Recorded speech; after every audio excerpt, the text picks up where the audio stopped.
గ్రామ స్థాయి నుండి ప్రభుత్వ పథకాలు సక్రమంగా అమలు కావాల్సిన అవసరం ఉందని జిల్లా కలెక్టర్ సి నారాయణ రెడ్డి అన్నారు. ఎందుకుగాను ఎలాంటి ఇబ్బంది లేకుండా గ్రామ స్థాయిలో సేవలు అందించాలని అన్నారు.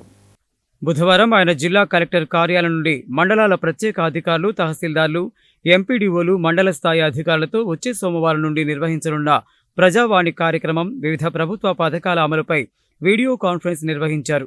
గ్రామ స్థాయిలో విద్య, వైద్యం, ఆరోగ్యం, ఉపాధి హామీ, ప్రజాపాలన తదితర అన్ని పథకాలు సరైన విధంగా లబ్ధిదారులకు అందేలా చూడాల్సిన బాధ్యత గ్రామ, మండల స్థాయి టీములపై ఉందని అన్నారు.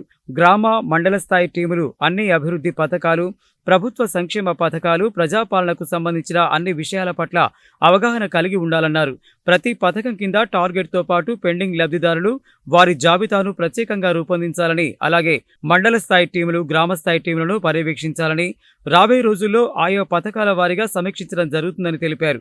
గ్రామ స్థాయి బృందాలను ఆశావాద దృక్పథంతో తీర్చిదిద్దాలని, శానిటేషన్, విద్య సక్రమంగా నడిచేలా చూడడం, అంగన్వాడీ ద్వారా పౌష్టికాహారం అందించడం, వైద్య, ఆరోగ్య శాఖ ద్వారా అందించే సేవలు, గర్భిణీ స్త్రీలు, బాలింతలు, చిన్నపిల్లలకు ఇచ్చే పౌష్టికాహారం, ఇతర విషయాలు, ఉపాధి హామీ పనులు, గ్రామాలలో విద్యుత్ సమస్యల వంటి అంశాలపై గ్రామ స్థాయిలో పూర్తి సంతృప్తికరంగా పనిచేయాలని, అలాగే మున్సిపాలిటీలలో సైతం ఈ విధంగా పనిచేయాల్సిన అవసరం ఉందని అన్నారు.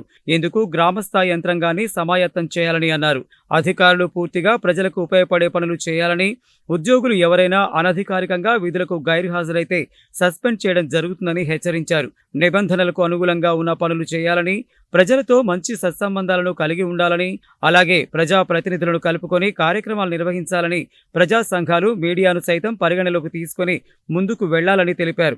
అమ్మ ఆదర్శ పాఠశాల కమిటీల ద్వారా పనులను చేపట్టడం జరిగిందని, ఈ పనులపై శుక్రవారం నుండి ప్రతిరోజు ఎంపీడీఓ, మున్సిపల్ కమిషనర్, ఇంజనీర్లతో సమీక్షిస్తానని ఆయన తెలిపారు. రెవెన్యూ అదనపు కలెక్టర్ జె శ్రీనివాస్, స్థానిక సంస్థల అదనపు collector T Purnachandra, ZP CEO Prem Karan Reddy తదితరులు ఈ వీడియో కాన్ఫరెన్స్ కు హాజరయ్యారు.